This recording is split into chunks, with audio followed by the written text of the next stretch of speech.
Assalamualaikum warahmatullahi wabarakatuh. Salam sejahtera untuk kita semua. Di sini kami akan mempresentasikan tugas kelompok dari ruang kolaborasi topik 2, mata kuliah perancangan dan pengembangan kurikulum dengan materi tahap 2, bukti penilaian. Kelompok 4 terdiri dari 6 orang, yaitu Ica Francisca Sinaga, Sutrisara Nurainun Lubis, Hidayati Hija, Hairul Fadli, dan Abdon Francisco Haryanja.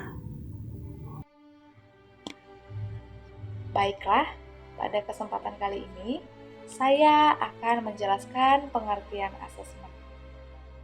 Menurut Kumano 2001, mengartikan asesmen sebagai the process of collecting data which shows the development of learning, yang artinya bahwa asesmen itu merupakan proses pengumpulan data untuk menunjukkan perkembangan pembelajaran.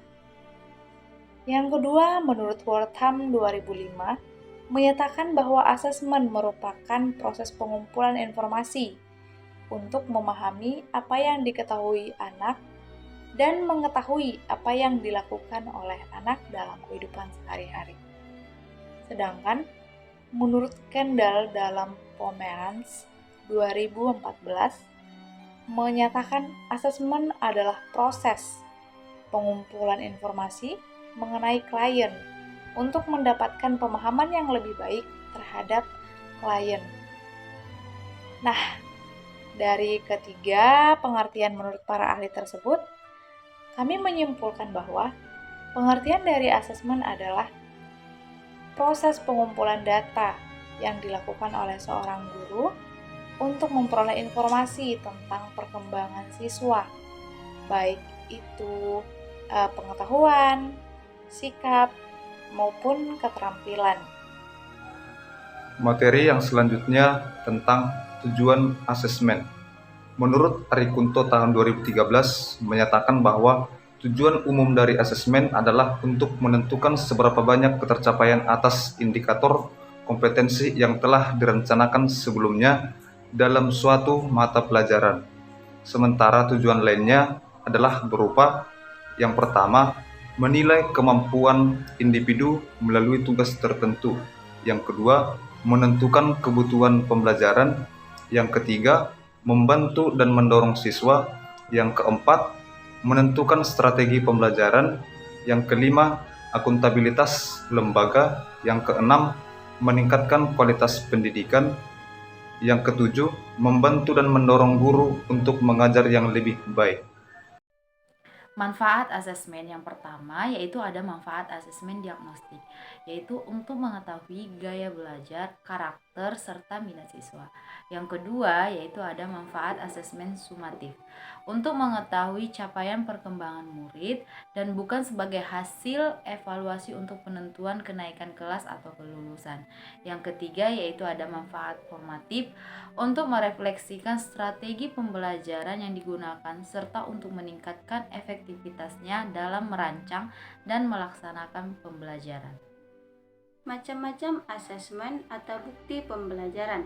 Yang pertama, asesmen diagnostik atau asesmen awal. Asesmen diagnostik dilakukan sebelum guru menyusun kegiatan pembelajaran. Dengan asesmen ini, guru akan mencoba mencari tahu mengenai kompetensi, kekuatan, hingga kelemahan dari siswa sebelum menyusun rancangan pembelajaran dan asesmen. Asesmen diagnostik mencakup dua hal, yaitu aspek kognitif dan aspek non-kognitif. Aspek kognitif untuk mengetahui kemampuan awal siswa dalam materi pembelajaran. Dengan melakukan asesmen awal pada sisi kognitif siswa, guru dapat merencanakan pembelajaran berdiferensiasi sesuai dengan tingkat capaian peserta didik. Aspek non-kognitif. Aspek ini meliputi dukungan keluarga, motivasi diri, gaya belajar, hingga kemampuan sosial emosional siswa. Aspek non-kognitif ini juga sangat penting diketahui oleh guru untuk merencanakan kegiatan pembelajaran yang berpihak pada peserta didik. Jenis asesmen yang kedua adalah asesmen formatif. Asesmen formatif adalah asesmen yang berorientasi pada perkembangan kompetensi peserta didik. Sepanjang proses pembelajaran, guru dapat mengadakan asesmen formatif untuk mengetahui sejauh mana tujuan pembelajaran telah dicapai oleh peserta didik. Asesmen formatif dapat dilakukan saat pembelajaran dan dijadikan sebagai dasar dalam melakukan refleksi terhadap keseluruhan proses belajar. Hasil asesmen formatif dapat dijadikan acuan untuk perencanaan pembelajaran selanjutnya dan melakukan revisi apabila diperlukan. Apabila peserta didik dirasa telah mencapai tujuan pembelajaran, maka guru dapat meneruskan pada tujuan pembelajaran berikutnya. Namun, apabila tujuan pembelajaran belum tercapai, guru perlu melakukan penguatan terlebih dahulu. Selanjutnya, guru perlu mengadakan asesmen sumatif. Jenis asesmen yang ketiga adalah asesmen sumatif. Asesmen sumatif bertujuan untuk menilai pencapaian tujuan pembelajaran peserta didik secara keseluruhan. Asesmen sumatif dilakukan pada akhir proses pembelajaran. Dapat dilakukan sekaligus untuk 2 atau lebih tujuan pembelajaran sesuai dengan pertimbangan oleh guru.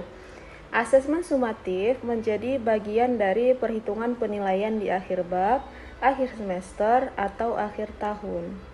Baiklah, saya akan menjelaskan cara menentukan asesmen yang baik. Ada 10 cara. Yang pertama, menentukan tujuan asesmen. Yang kedua, menentukan instrumen asesmen. Bisa tertulis, lisan, observasi, dan lain sebagainya. Yang ketiga, menentukan kriteria penilaian seperti rubrik penilaian. Yang keempat, menentukan waktu dan pelaksanaan. Yang kelima, menyediakan sumber daya yang diperlukan seperti peralatan yang akan digunakan untuk melakukan tugas tersebut ataupun praktik. Yang keenam, memberikan informasi kepada peserta didik tentang asesmen yang akan dilakukan. Yang ketujuh, melakukan asesmen secara konsisten seperti mengikuti langkah-langkah pada proyek. Yang kedelapan, memberikan umpan balik yang tepat waktu, seperti ada bagian yang kurang dipahami oleh peserta didik dapat dijelaskan oleh pengawas ataupun penilai. Yang kesembilan, menganalisis dan interpretasi hasil asesmen, yaitu mengoreksi hasil asesmen. Yang ke-10, merevisi rencana pembelajaran. Bila ada siswa yang tidak tuntas dalam pelaksanaan asesmen tersebut, maka perlu direvisi. Dan bila ada banyak siswa yang paham tentang asesmen tersebut, maka tak perlu lagi dilakukan merevisi. Kesimpulannya, asesmen adalah bagian tak terpisahkan dari proses pembelajaran. Asesmen diartikan sebagai proses pengumpulan informasi dan pengolahan informasi untuk mengetahui kebutuhan belajar, perkembangan dan kecakapan hasil belajar. Dengan melakukan asesmen, kita dapat memantau, memonitor kualitas pembelajaran, dan dapat melakukan umpan balik perbaikan pembelajaran. Hasil asesmen juga dapat digunakan sebagai bahan refleksi untuk meningkatkan mutu pembelajaran. Asesmen harus dirancang secara adil, proporsional, valid, dan reliabel.